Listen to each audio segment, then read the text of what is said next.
हरे कृष्ण। ओम अज्ञानतिमिरान्धस्य ज्ञानञ्जनशलाकया चक्षुरुन्मीलितं येन तस्मै श्रीगुरुवे नमः। श्रीचैतन्यमनोभीष्टं स्थापितं येन भूतले स्वयं रूप कदा मह्यं ददाति स्वयं पदान्तिकम्। वन्देऽहं श्रीगुरो श्रीयुतपदकमलं श्रीगुरुं वैष्णवाहं च श्रीरूपं साग्रजातं सहिगणरघुनाथवितं तं सजीवं साधुवैतं सावधूतं परिजनसहितं कृष्णचैतन्यदेवं श्रीराधाकृष्णपादान् सहिगणललिता श्रीविशाखान्वितांश। हे कृष्ण करुणा सिंधु दीनबंधु जगत्पते गोपीश गोपिका कांत राधा कांत नमोस्तुते। तप्त कांचन गौरांगी राधे वृंदावनेश्वरी वृषभानुसुते देवी प्रणमामि हरिप्रिये। वाञ्छाकल्पतरुभ्यश्च कृपा सिन्धुभ्येव च पतितानां पावनेभ्यो वैष्णवेभ्यो नमो नमः। जय श्री कृष्ण चैतन्य प्रभु नित्यानंद श्री अद्वैत गदाधर श्रीवासादि गौरभक्तवृंद। हरे कृष्णा कृष्ण कृष्ण हरे हरे, हरे राम राम राम हरे हरे। हरे कृष्णा। तो आपका हार्दिक स्वागत। आज हम भगवत गीता के सेकंड चैप्टर के सेकंड वर्स पर डिस्कस कर, और आज का थीम है हमारा डिस्कस करने का the science of supreme personality of God head, कि भगवान का विज्ञान क्या है, भगवान के बारे में कैसे हम जान सकते हैं, और भगवान है क्या है, जिनकी भक्ति हमको करना है उनकी भक्ति करने से हमको मिलेगा क्या, है कि नहीं। बगैर मिले हम कुछ करते ही नहीं, तो इसलिए भगवान की भक्ति से क्या मिलेगा वो देखें। ठीक है, तो आइए वो श्लोक हम पढ़ते हैं। और ये श्लोक भगवान स्वयं खुद बोल रहे हैं जब अर्जुन युद्ध करने के लिए मना कर देते हैं, अपना धनुष और बाण रख देते हैं, और तब फिर भगवान कृष्ण क्या बोलते हैं सुनिए। श्री भगवानुवाच कुतस्ताकस्मलमिदं विषमेशमुपस्थितम् अनार्यजुष्टम् ऐश्वर्यम् अकीर्तिकरमर्जुन। श्री भगवान ने कहा, आप देखो बाकी लोग संजय ने कहा और धृतराष्ट्र ने कहा और अर्जुन उवाच, इस तरीके से वर्ड आए, आप देख रहे होंगे। लेकिन जब भगवान के यहाँ पर ये नहीं आया कि श्री कृष्ण उवाच, नहीं, श्री भगवान उवाच। क्यों? क्योंकि he is the supreme personality, इसलिए उनके लिए बताया है। श्री भगवान ने कहा, हे अर्जुन, तुम्हारे मन में यह कलमश आया कैसे? वो जो रीजन दे रहे हैं भगवान, ये गुरु का काम होता है। गुरु और कृष्ण क्या करते हैं, वो नहीं बोलते जो हमको अच्छा लगता है नहीं। अर्जुन जो चाह रहे हैं कि मैं युद्ध नहीं करूं, तो भगवान कृष्ण ने ये नहीं बोला हाँ युद्ध मत करो। भगवान कृष्ण को पता है कि इसके क्या कंसिक्वेंसेस होने वाले हैं, क्या परिणाम होने वाला है, अगर ये युद्ध नहीं करेगा इसका ही नुकसान है। इसलिए भगवान क्या बोल रहे हैं, भगवान उनको बोल रहे हैं कि तुम्हारे मन में यह कलमश कैसे आया। कलमश मतलब ये गंदी चीज, गंदी बात, ये कैसे आया ये दिमाग में, मतलब नॉनसेंस बात कैसे आपके दिमाग में आ गई। तो गुरु अपने शिष्य को डांटते हैं। क्यों डांटते हैं? क्योंकि कोई गलती करेगा, नहीं डांटेंगे तो वो फिर सुधरने का कोई चांस नहीं है। ये नहीं कि बड़ी मीठी मीठी बातें बोल के ही समझाया जाएगा, है नहीं। तो गुरु का ये कार्य होता है। यह मनुष्य के लिए तनिक भी अनुकूल नहीं है। मतलब ये ऐसी बातें कौन नहीं करता, जो जीवन के मूल्य को जानता है, जो जीवन के उद्देश्य को जानता है, जीवन किस लिए मिला है, वो इस तरीके की नॉनसेंस बातें नहीं करता। भगवान ये बोल रहे हैं अर्जुन को। इससे उच्च लोक की नहीं अपितु अपयश की प्राप्ति होती है। अगर ऐसा करने से क्या होगा, लोग तुमको गाली देंगे बाद में, और क्षत्रिय का धर्म न निभाने की वजह से आपको अपयश की प्राप्ति होगी, उच्च लोक भी नहीं मिलेगा आपको, भगवान ये बता रहे हैं।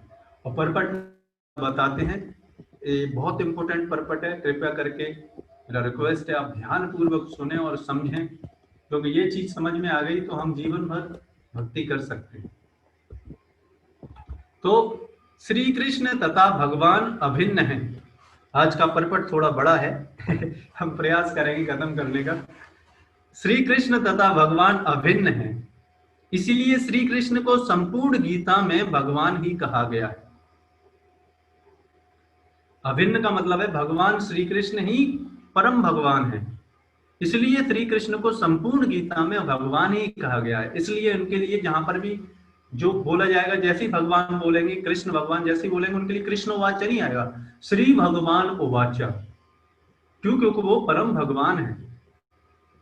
भगवान परम सत्य की पराकाष्ठा हैं।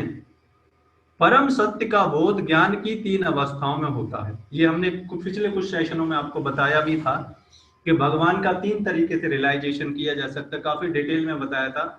भागवतम का जो कोट प्रभुपाद ने श्लोक कोट किया, वही श्लोक हमने भागवतम से उठा के आपको बताया था। तो 3 अवस्थाओं में लोग भगवान का रियलाइजेशन करते हैं। क्या है वो? ब्रह्म। ब्रह्म मतलब भगवान के शरीर से निकलने वाली ज्योति, उसको बोलते हैं ब्रह्म, या निर्विशेष सर्वव्यापी चेतना, या उसी ब्रह्म को क्या बोलते हैं? निर्विशेष सर्वव्यापी चेतना। दूसरा परमात्मा, या भगवान का अंतर्यामी रूप जो समस्त जीवों के हृदय में है। तो जो भगवान समस्त जीवों के हृदय में विराजमान है वो परमात्मा रूप है, वो इस ब्रह्म ज्योति से थोड़ा ऊपर हायर रियलाइजेशन है। और ये भागवतम में, श्रीमद् भागवतम में समस्त जीवों के हृदय में, तथा भगवान या श्री भगवान कृष्ण, और भगवान स्वयं एक व्यक्ति हैं। व्यक्ति कैसे हैं? वो हमारी तरह नहीं है, उनका व्यक्तित्व हमसे बिल्कुल डिफरेंट है। तो ऐसे भगवान, और वो व्यक्तित्व भगवान का, वो जो पर्सनैलिटी है वो सबसे लास्ट का रियलाइजेशन है। उसके लिए ही भगवान बोलते हैं कि भक्त्या माम अभिजानातु। बाकी के रियलाइजेशन लोग तपस्या करके या फिर मेडिटेशन करके कर सकते हैं, लेकिन ये जो भगवान का व्यक्तिगत रूप है उसको नहीं, उसको तो भक्ति से ही प्राप्त किया जा सकता है, सरेंडर करके जा सकता है उसको। तो श्रीमद् भागवतम के पहले स्कंद के दूसरे अध्याय के 11वें श्लोक में परम सत्य की यह धारणा इस प्रकार बताई गई है। क्या बताई गई है? वदन्ति तत्त्वविदं तस्त्वं यज्ञानं वदनं यम ब्रह्मेति परमात्मेति भगवानेति शब्दते। तो परम सत्य का ज्ञाता परम सत्य का अनुभव ज्ञान की 3 अवस्थाओं में करता है, और ये सब अवस्थाएं एक रूप हैं, ये ब्रह्म, परमात्मा तथा भगवान के रूप में व्यक्त की जाती हैं। तो उस सेशन में पिछले कुछ दिनों पहले हमने काफी डिटेल में आपको बताया था, उतना डिटेल में आज तो हम नहीं डिस्कस कर सकते। काफी डिटेल में एग्जाम्पल दिया था, ट्रेन का एग्जाम्पल दिया था, सूरज का एग्जाम्पल दिया था, पहाड़ का एग्जाम्पल दिया था। तो जो लोग समझना चाहते हैं वो सेशन को आप वहाँ पे हमारा लिंक में पड़ा हुआ है, वो हनी प्रभु आपको दे सकते हैं, वो लिंक वहां से आप सुन सकते हैं।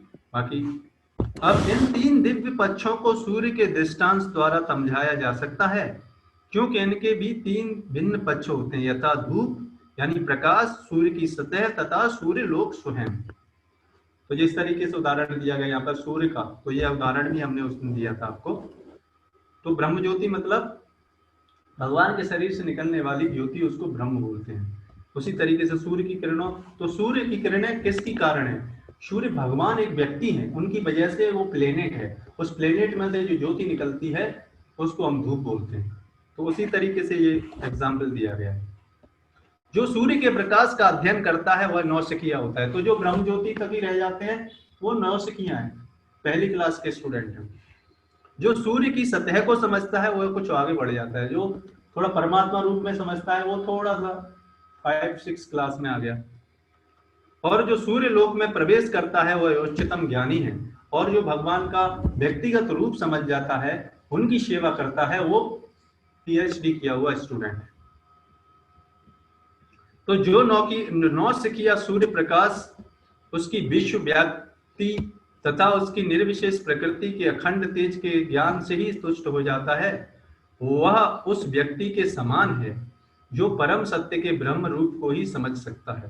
तो जो लोग बोलते हैं कि भगवान केवल ज्योति हैं, तो अगर वो केवल इतना ही समझते हैं तो वो क्या है, अभी वो नर्सरी क्लास में है या फर्स्ट क्लास में बस। जो परम सत्य के ब्रह्म रूप को समझ ही सकता है। जो व्यक्ति कुछ अधिक जानकार है वह सूर्य गोले के विषय में जानता है, जिसकी तुलना परम सत्य के परमात्मा स्वरूप से की जाती है। जो व्यक्ति सूर्य लोक से अंतर में प्रवेश कर सकता है, जो लोग व्यक्ति भगवान के धाम में जाके उनकी सेवा करते हैं तो रियलाइजेशन प्राप्त कर लेता है, ऐसा ही स्थिति प्राप्त कर लेता है, उसकी तुलना उससे की जाती है जो परम सत्य के साक्षात्कार रूप की अनुभूति प्राप्त करता है। अतः जिन भक्तों ने परम सत्य के भगवान स्वरूप का साक्षात्कार किया है वे सर्वोच्च आध्यात्मवादी हैं। यद्यपि परम सत्य के अध्ययन करने में रत सारे विद्यार्थी एक ही विषय के अध्ययन में लगे हुए हैं, सूर्य का प्रकाश, सूर्य का गोला तथा सूर्य के भीतर की बातें, इन तीनों का एक दूसरे में विलग नहीं किया जा सकता, फिर भी तीनों अवस्थाओं के अध्येता एक ही श्रेणी के नहीं हो सकते। इसलिए आप पीएचडी स्टूडेंट, 10th क्लास के स्टूडेंट और फर्स्ट क्लास के स्टूडेंट, तीनों को एक कैटेगरी में नहीं आंक सकते। पीएचडी जो स्टूडेंट है उसका अलग लेवल है। इसीलिए जो भगवान का भक्त होता है वो इन सारे निर्विशेषवादी, परमात्मावादी, ज्ञानी लोग जो परमात्मा का ध्यान करते हैं उनसे भी उच्च होता है। इसलिए भगवान ऐसे भक्तों के रेडी हो जाते हैं और ऐसे भक्तों की सेवा भगवान भी करना चाहते हैं। आप देखो, इसीलिए भगवान ने यशोदा मैया और नंद बाबा के जूतों को अपने शहर पर रखकर लाते थे। आप सोचो, जो करोड़ों ब्रह्मांड के मालिक हैं वो अपने भक्तों की ये सेवा करना चाहते हैं, और तो और अपने भक्त अर्जुन का रथ हाँकते हैं। संस्कृत शब्द भगवान की व्याख्या, हाँ, ये भगवान का डेफिनेशन क्या है समझ लो।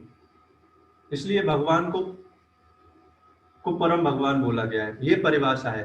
संस्कृत शब्द भगवान की व्याख्या व्यासदेव के, ये डेफिनेशन व्यासदेव के पिता पराशर मुनि ने की है।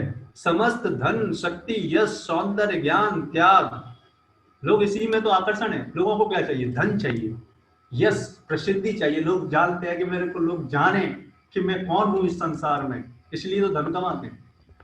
और सुंदर दिखना चाहते हैं, यानी सौंदर्य चाहते हैं, इसलिए आप देखो एकदम 1 मिनट के अंदर 20 बार शीशे में देखेंगे मैं कैसा दिख रहा हूँ मेरे और उसके लिए पता नहीं क्या क्या प्रयास नहीं करते, हेयर स्टाइल, कपड़े ब्रांडेड, एकदम परफ्यूम, ये सब लगा के, है नहीं, सौंदर्य दिखना चाहते हैं। ज्ञान, और ज्ञान अर्जित करने के लिए क्या क्या नहीं करते, बड़ी बड़ी डिग्री करने के लिए करोड़ों रुपए खर्च कर देते हैं। और त्याग से युक्त परम भगवान, ऐसे भगवान में ये सारे ऐश्वर्य क्या हैं? अनलिमिटेड मात्रा में हैं, इसलिए उनको परम भगवान कहा गया है। और किसी में ये ऐश्वर्य अनलिमिटेड मात्रा में नहीं हो सकता, इसलिए भगवान, अब पता कैसे चलेगा? इसके लिए आपको भागवतम पढ़ना पड़ेगा, उसमें उनकी लीलाओं के बारे में बताया गया है। आपके सामने नहीं आएंगे भगवान अपने ऐश्वर्य प्रकट करने के लिए, है नहीं जब नारद मुनि भी जब भगवान की भक्ति करे अपने पिछले कल्प में, अभी नारद मुनि बने, उससे पहले कि वो दाती के पुत्र थे, तो वो जब उनका मेडिटेशन कर रहे थे भगवान का, तो थोड़े समय के लिए बस उनको दर्शन दिए। उसके बाद उन्होंने बोला, और उसके बाद वो नारद मुनि बेचैन हो गए कि अब क्यों नहीं दिख रहे भगवान हृदय में। तो उनको आवाज आई कि अब इस जीवन में आप मेरे दर्शन प्राप्त नहीं कर सकते। कहने का मतलब ये है अगले जीवन में प्राप्त कर पाएंगे। तो भगवान को हम अपने बस में नहीं, अपने बल के जरिए नहीं प्राप्त कर सकते, है नहीं तो नारद मुनि कर लेते ना उसी जन्म में। भगवान जब चाहेंगे, जब देख लेंगे कि इस व्यक्ति का हृदय भौतिक इच्छाओं से, भौतिक कलमश से दूर हो गया है, तब भगवान हमारे सामने प्रकट होते हैं। उससे पहले तो हम अगर आ भी जाएंगे तो पहचान। यानी ऐसे अनेक व्यक्ति हैं जो अत्यंत धनी हैं, अत्यंत शक्तिमान हैं, अत्यंत सुंदर हैं और अत्यंत विख्यात विद्वान तथा विरक्त भी हैं, किंतु कोई साधिकार यह नहीं कह सकता कि उसके पास सारा धन, सारी शक्ति आदि है। एकमात्र कृष्ण ही ऐसा दावा कर सकते हैं, क्योंकि वे भगवान हैं। ब्रह्मा, शिव या नारायण सहित कोई भी जीव कृष्ण के समान पूर्ण ऐश्वर्यवान नहीं है। इसीलिए तो भगवान ने बोला भगवत गीता में, अभी आप देखो क्यों भगवान को परम भगवान माना जाता है, और खुद भी बोलते हैं इसके लिए, अहम सर्वस्व प्रभुः मत्तः, अहम सर्वस्व प्रभुः मत्तः सर्वं प्रवर्तते इति मत्वा भजन्ते माम बुद्ध्वा माम समन्विता। I am the cause of all causes. Nobody is greater than me. ये भगवान बोलते हैं भगवत गीता में। अतः ब्रह्म संहिता में स्वयं ब्रह्मा जी का निर्णय है कि श्री कृष्ण स्वयं भगवान हैं, ना तो उनके तुल्य कोई है, ना उनसे बढ़कर है। वे आदि स्वामी या भगवान हैं, गोविंद रूप में जाने जाते हैं और समस्त कारणों के कारण हैं। इसलिए ब्रह्म संहिता के 5वें अध्याय के पहले श्लोक में क्या बताया गया है? ईश्वरः परम कृष्ण सच्चिदानंद विग्रह अनादिर आदिर गोविंद सर्व कारण कारणम। ऐसे अनेक पुरुष हैं जो भगवान के गुणों से युक्त हैं, किंतु कृष्ण परम हैं, क्योंकि उनसे बढ़कर कोई नहीं है। वे परम पुरुष हैं और उनका शरीर सच्चिदानंदमय है। उनका शरीर हमारे जैसा नहीं है। सच्चिदानंद मतलब जो कभी भी खत्म नहीं होता। वे आदि भगवान गोविंद हैं और समस्त कारणों के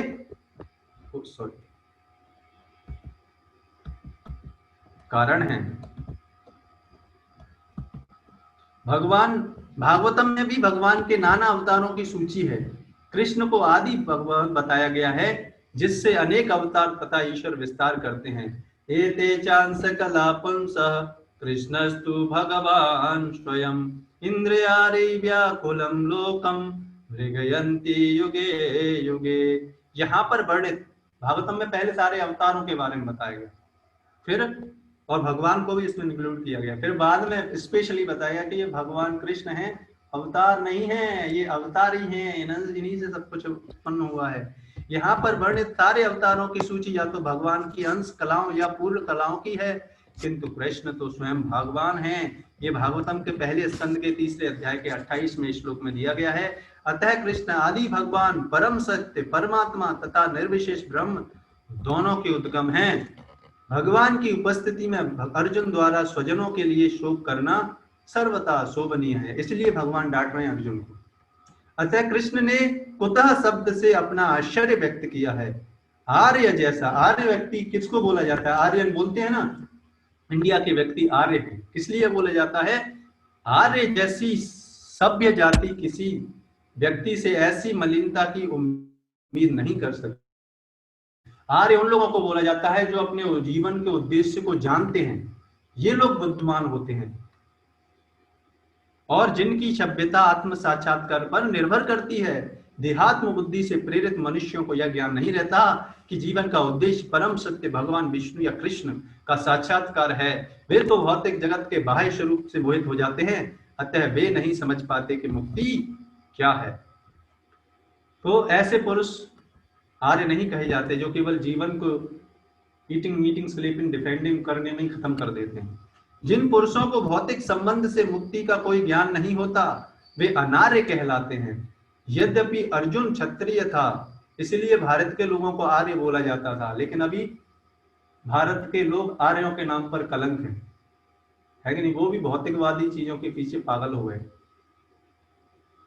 किंतु युद्ध से विचलित होकर वह अपने कर्तव्य से च्युत हो रहा था। उसकी यह कायरता अनार्यों के लिए ही शोभा देने वाली हो सकती है। कर्तव्य पथ से इस प्रकार का विचलन ना तो आध्यात्मिक जीवन की प्रगति करने में सहायक बनता है, ना ही इससे संसार में ख्याति प्राप्त की जा सकती है। भगवान कृष्ण ने अर्जुन द्वारा अपने स्वजनों पर इस प्रकार की करुणा का अनुमोदन नहीं किया। इसलिए भगवान कृष्ण ने डांटा अर्जुन को कि क्या तुम अनार्य की तरह बातें करते हो, हैं? अभी तो और डांटेंगे, अभी आप देखना। तो ये था भगवान के बारे में। आपको पता चला भगवान कृष्ण क्यों भगवान कृष्ण हैं, क्योंकि सारे शास्त्र उनको यही बोलते हैं, और कृष्ण खुद भी बोलते हैं, ऐसा कोई नहीं बोलता। पूरी भगवत गीता उठा के देख लो आप। इसलिए ऐसे भगवान की शरण ग्रहण करेंगे तो हम उनके धाम में जाके रहने का अवसर प्राप्त कर पाएंगे। और कलयुग के बारे में प्रेडिक्शन बताई गई है भागवतम के बारे में, स्कंद के दूसरे अध्याय के 24वें श्लोक में। आप सुनो उसको भी। यदा चंद्रस्य सूर्यश्च तथा तिष्य बृहस्पति एकारासो समेष्यन्ति भविष्यति तदा कृतम्। जब चंद्रमा, सूर्य तथा बृहस्पति एक साथ कर्कट राशि में होते हैं, आप देखो भागवतम में, हमारे शास्त्रों में ऐसा ज्ञान दिया गया है कि संसार का कोई भी व्यक्ति करोड़ों जन्मों तक भी रिसर्च करता रहे तब भी नहीं उस ज्ञान को समझ पाएगा। हमें सभी भौतिकवादी रिसर्च के पीछे पागल हो गए हैं। वो जो ज्ञान हमारे शास्त्रों में दिया गया है ये अमूल्य ज्ञान है, इसको हमें समझना चाहिए। ऐसे शास्त्रों को हमें पढ़ने के लिए समय निकालना चाहिए, बट हम क्या निकालते हैं? हम अपने केवल ईटिंग मीटिंग स्लीपिंग डिफेंडिंग वाले जीवन में ही अपना सारा समय निकाल देते हैं।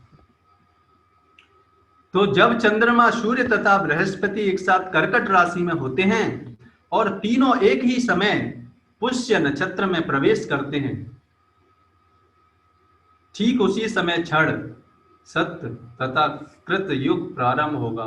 तो एग्जैक्टली बताया गया कि किस समय कलयुग खत्म होगा और उसके बाद किस इंसिडेंट से सतयुग प्रारंभ होगा। ये इंफॉर्मेशन कहीं मिलेगी आपको? इस संसार में आपको चैलेंज कर रहा हूं, आप इस संसार की किसी भी यूनिवर्सिटी, टॉप से टॉप यूनिवर्सिटी में चले जाइए, ये नॉलेज आपको मिल जाए, कोई बता पाए, यानी ऐसे शास्त्र हैं हमारे। इसलिए बोला जाता था इंडिया की भूमि, इंडिया इज ग्रेट, इसलिए बोला जाता था इंडिया को ग्रेट। इसलिए नहीं बोला जाता था कि लोग अपनी इस वैदिक संस्कृति, इन शास्त्रों का अध्ययन नहीं करें और भौतिकवादी जीवन में लिप्त रहें और बोले इंडिया इज ग्रेट। मूर्ख लोग हैं ऐसे, है नहीं? तो इसी के साथ हम आज के सेशन को यहाँ पर विराम करते हैं।